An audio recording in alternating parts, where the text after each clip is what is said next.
Hello everyone, welcome to Bajirao IAS Academy, the Hindu news analysis. Today is 4/12/2025 and today we are going to discuss different topics which are given in the Hindu newspaper. So the topics that we are going to discuss are very important from the exam point of view. So without any further delay, let's discuss all these important topics. The first topic is India-Russia relations. So one thing that we should understand that Putin is going to pay an official visit to India. Now in fact, in this context we have to understand India-Russia relations. From the syllabus point of view, this could be very important for General Studies paper 2.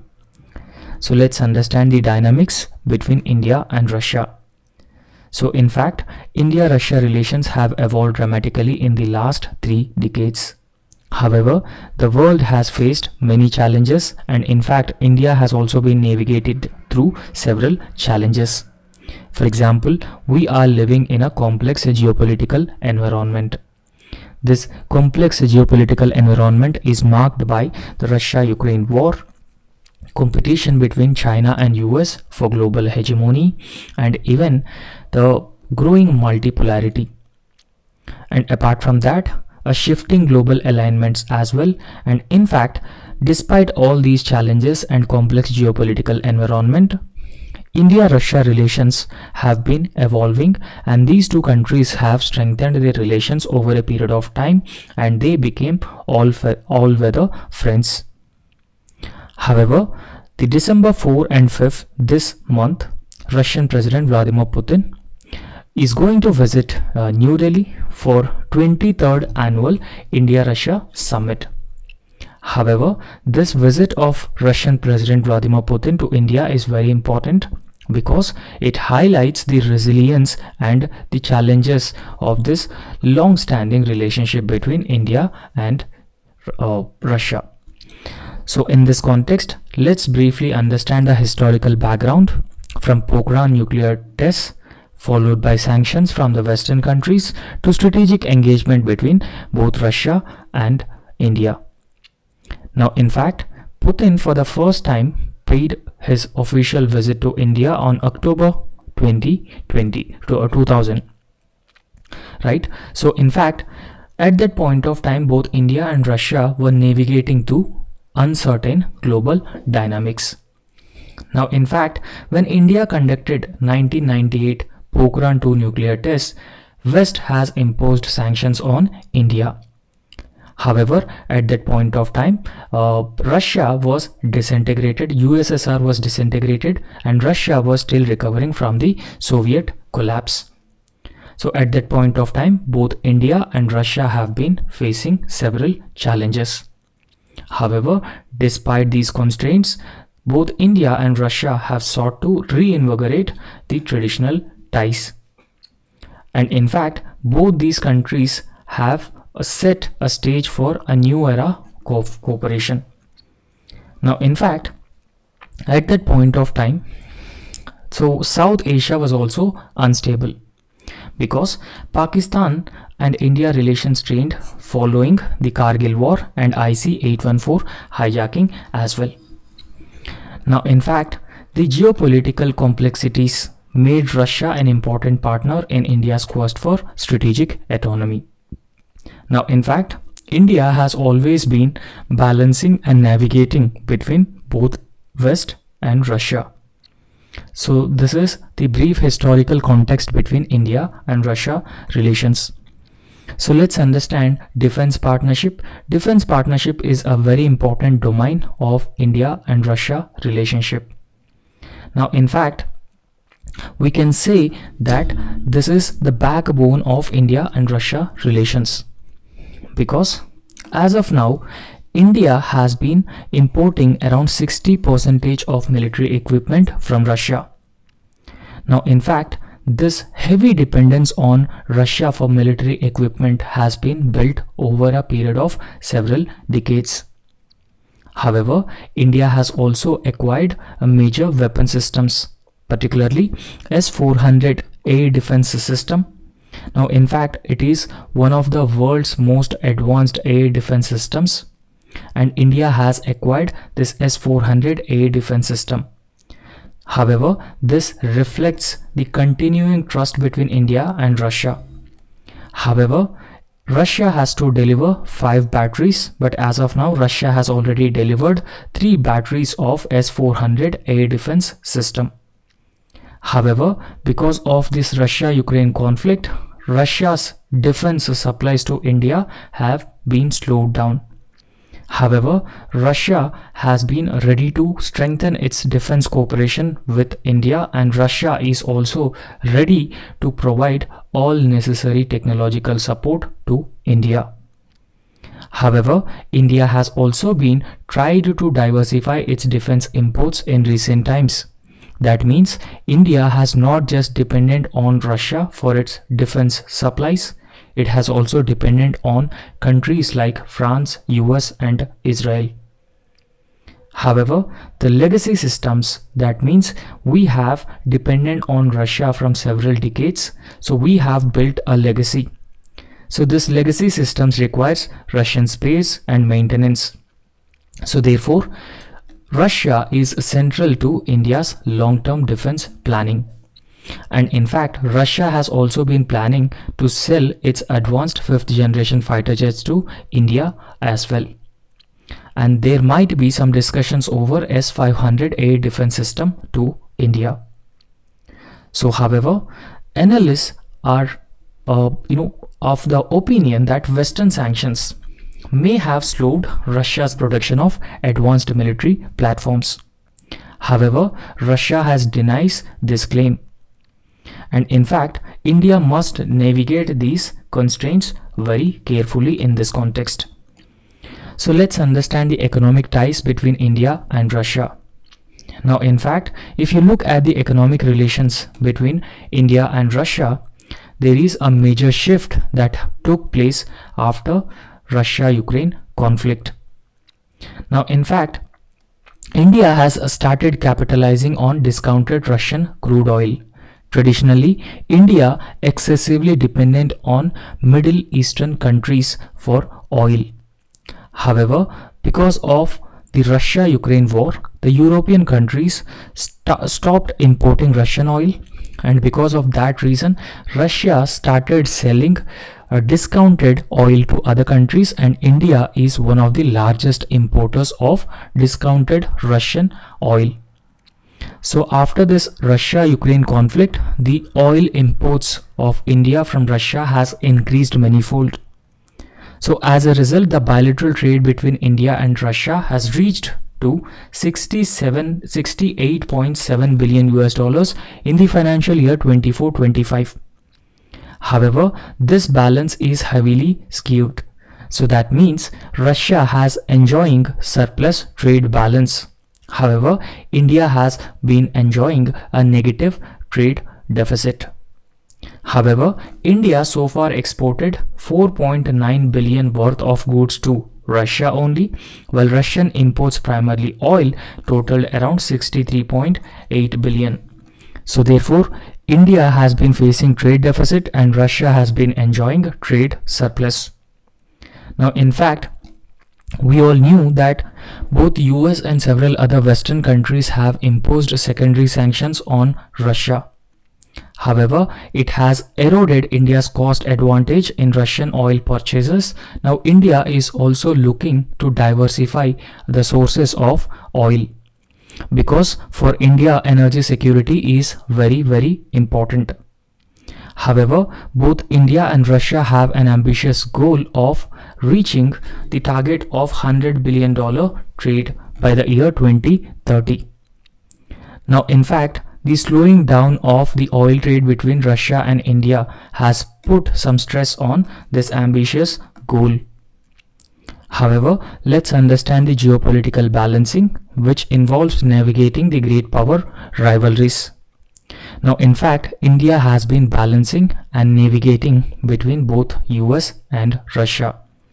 Both US and Europe, they don't want India to depend heavily on Russia. The other thing that we should understand that US and Europe are the key sources of technology, capital and migration opportunities for Indian diaspora. So therefore, at the same point of time, India should also preserve its strategic partnership with Russia. So therefore, in this context, India must navigate the great power rivalries balancing both East and West.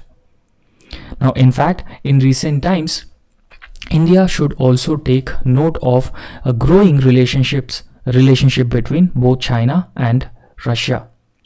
However, it further complicates the matters for India, especially 50,000 Indian troops stationed along the India-China border. However, the former National Security Advisory Board Chairman P.S. Raghavan, so he stresses on the importance of monitoring the Russia-China military cooperation. And apart from that, it is also very important to ensure that sensitive technologies shared with India are not transferred to Beijing. Right? So the cooperation between Russia and India should be exclusive. Whatever technologies that Russia has been selling to India, those technologies should not be sold to Beijing, because that may create further problems for India. And the next very important topic is Supreme Court flags issues in payouts free care for acid attack survivors. Now, in this context, let's understand this topic, and from the syllabus point of view, this could be very important for General Studies paper 2. Now, let's understand the context in a very brief way. Now, in fact, acid attack is considered as one of the most violent, barbarian forms of gender-based crimes in India. In the past, India has seen and experienced these gender-based crimes. However, the acid attacks and such crimes are disproportionately affecting the young woman. However, in fact, Supreme Court has also interfered into this matter multiple times, and Supreme Court has also given number of directives. However, the directives mainly focuses on compensation, medical care, regulation of acid sales, and even implementation remains critically weak in all these things. For example, if Supreme Court has given directives to the central government that the acid attack victims must receive a certain sum of compensation. However, the central government has been showing a lax attitude when it comes to paying compensation to the victims. And in fact, acid is openly sold in several shops. And in fact, there is a lack of medical care for the victims of acid attack. So it shows us that there is no implementation, or implementation is critically weak. However, in 2025, again Supreme Court has intervened. Now, this intervention of the Supreme Court highlights the existing systematic failures. The systematic failures deny justice and dignity to the survivors of acid attack. Now, in fact, National Legal Services Authorities Act and central government have come up with a policy, and this policy focuses on the victims of all such barbarian and violent attacks against women. For example, in case of loss of life, a minimum compensation should be 5 lakh and maximum compensation can go up to 10 lakh. For a victim of gang rape, the minimum compensation should be 5 lakh and maximum compensation limit would be 10 lakh. For a victim of rape, it is 4 lakh, a minimum compensation, and 7 lakh is the maximum compensation. However, in case of acid attack, burning or any other acid attack, 7 lakh compensation and the maximum compensation is 8 lakh. So despite there are victims, those victims are not receiving the compensation despite the Supreme Court directives in this context. So that has been noted by the Supreme Court as well. Now let's understand the judicial framework and court directives for the victims of acid attack. So first of all, we have to understand the early interventions of the Supreme Court in this matter. Now, in fact, in 2006 itself, the Supreme Court has taken cognizance of the trauma faced by the survivors of acid attack. Now, in this case of Lakshmi, who is a young woman attacked by 3 men, one of whom she had refused to marry. So that was the first time that Supreme Court has intervened about the acid attack victims. And Supreme Court has also issued directives regarding medical care, compensation, and all other necessary support from the government to the acid attack victims. So let's understand the compensation orders from the Supreme Court to the acid attack victims. Now, in fact, in 2013, the Supreme Court has mandated that acid attack victims must be given a minimum compensation of 3 lakh rupees. And in fact, a 1 lakh within 15 days of the incident, and then the remaining 2 lakhs within 2 months of the incident. However, the very same directive has been reiterated by the Supreme Court again in the year 2015. So therefore, it has been underlined the continuing non-compliance of the government with the directives issued by the court with respect to providing compensation to the acid attack victims. Now, in fact, the Supreme Court has also issued directives with respect to medical care to the acid attack victims. Now, the court has banned over-the-counter sale of acid because anybody can easily purchase acid and it may lead to such violent attacks on young women. And apart from that, the Supreme Court has also made it clear that private hospitals, if they refuse a treatment for an acid attack victim, then they will be considered criminally liable for refusing the treatment. And in fact, hospitals must treat victims first and refer them later to the specialized hospitals and centers. So these are the directives that the Supreme Court has issued for the acid attack victims. However, the National Legal Services Authorities and the compensation mechanism has also been established. From 2015, the District Legal Services Authorities were directed to function as criminal injuries compensation boards. So therefore, as of now, the District Legal Services Authorities are also functioning as criminal injuries compensation boards. Now, in fact, on March 20, 2025, the Supreme Court has allowed the survivors of acid attack to directly approach either state or district legal services bodies for delays in compensation, because the Supreme Court has already issued directives with respect to providing compensation to the survivors of the acid attack. Now, in case of any delays in providing compensation, the survivors can approach state or district legal services bodies. However, these bodies must also ensure that private hospitals do not deny treatment to the victims of acid attack. However, let's understand the current status. So the current status is, despite Supreme Court directives, so those directives are not followed. Now, in fact, a petition has been filed by NGO Acid Survivors Sahas Foundation, and this petition has revealed that victims received just 1 lakh of initial compensation and the remaining compensation of 2 lakh pending in states like Uttar Pradesh and Maharashtra. And apart from that, in order to treat the acid attack victims, private hospitals continue to demand upfront payment and in fact violating the court orders, and no action is taken against those private hospitals.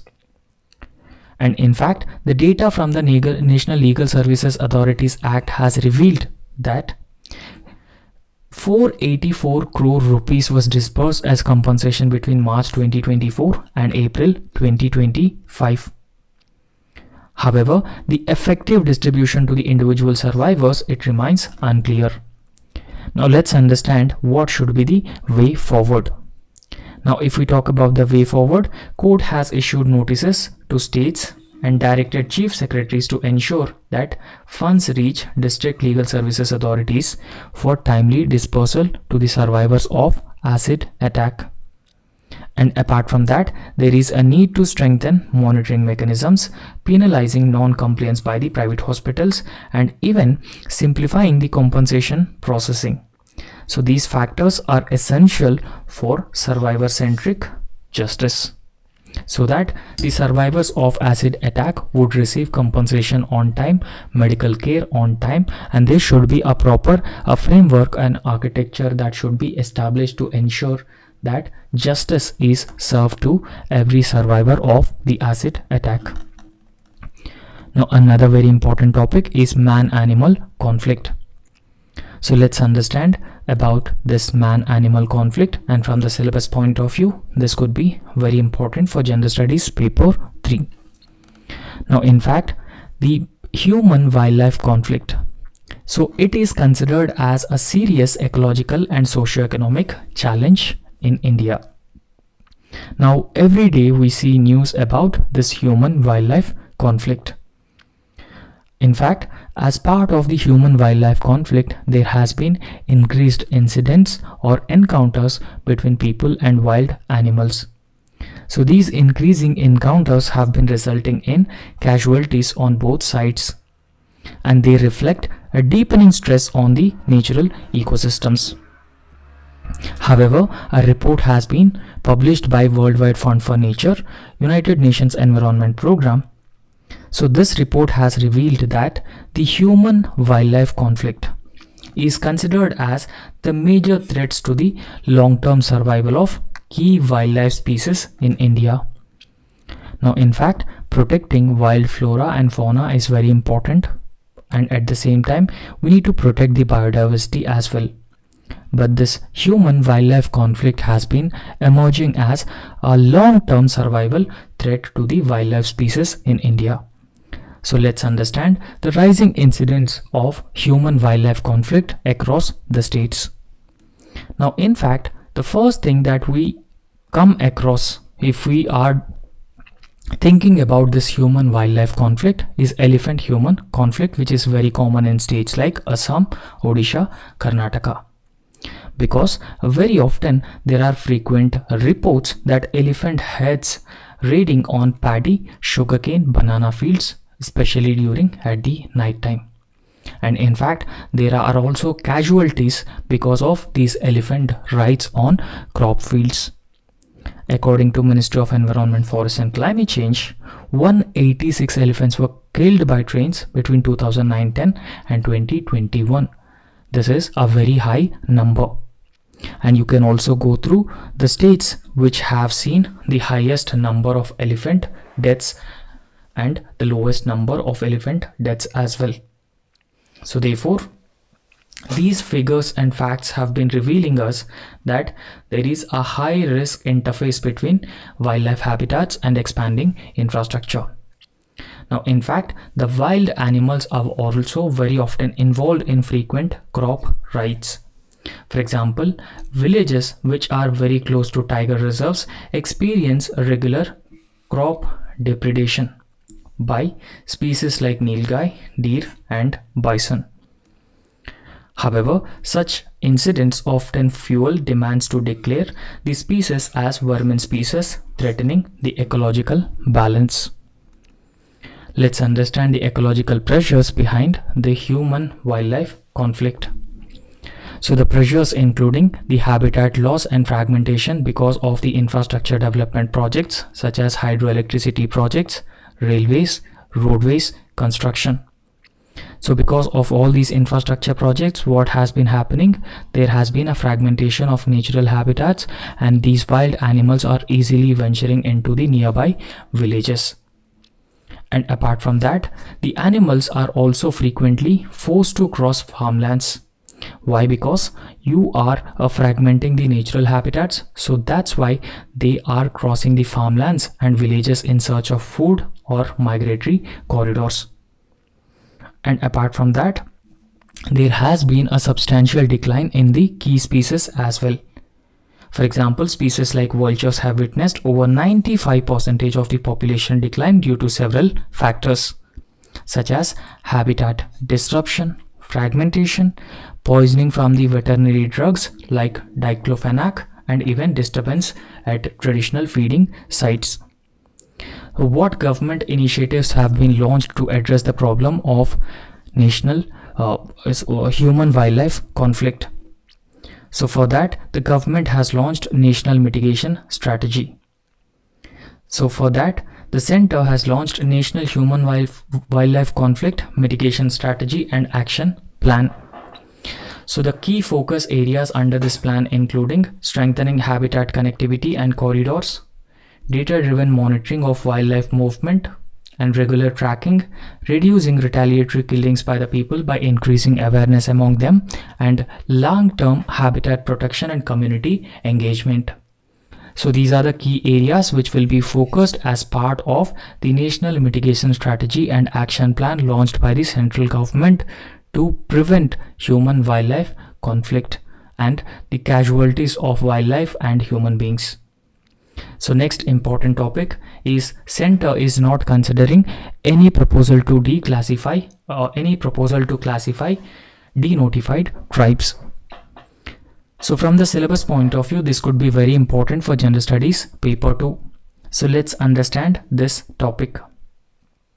Now in fact, denotified, nomadic, semi-nomadic communities, which are also known as DNCs. And in fact, these are the tribal communities and they are most marginalized and historically excluded groups in India. However, there are multiple commissions which were established, and those commissions also recognize the vulnerabilities of the denotified nomadic and semi-nomadic communities. However, their lack of proper classification into scheduled caste, scheduled tribes and other backward classes continues to hinder their access to the constitutional protection and welfare schemes. So this makes them historically excluded and neglected sections of the society. However, recent developments in Parliament show that there is a persistent ambiguity in government's approach to their reclassification. So if reclassification of DNCs has been made, then it will result in access to constitutional protection and welfare schemes for the denotified nomadic and semi-nomadic communities. Right? So in fact, the denotified nomadic and semi-nomadic communities were labeled as criminal tribes by the colonial laws. However, they were denotified only after India's independence. And in fact, because of their mobility, oral traditions and weak documentation, numerous groups were never properly classified under SC, ST, OBC lists. So because of this, it has resulted in chronic exclusion from the education, healthcare, livelihoods and social security benefits. So if they are classified properly, then they will eligible for constitutional protections and other welfare schemes announced by the government. So that's all for today and thank you so much. So please subscribe our YouTube channel and also like the video. Thank you.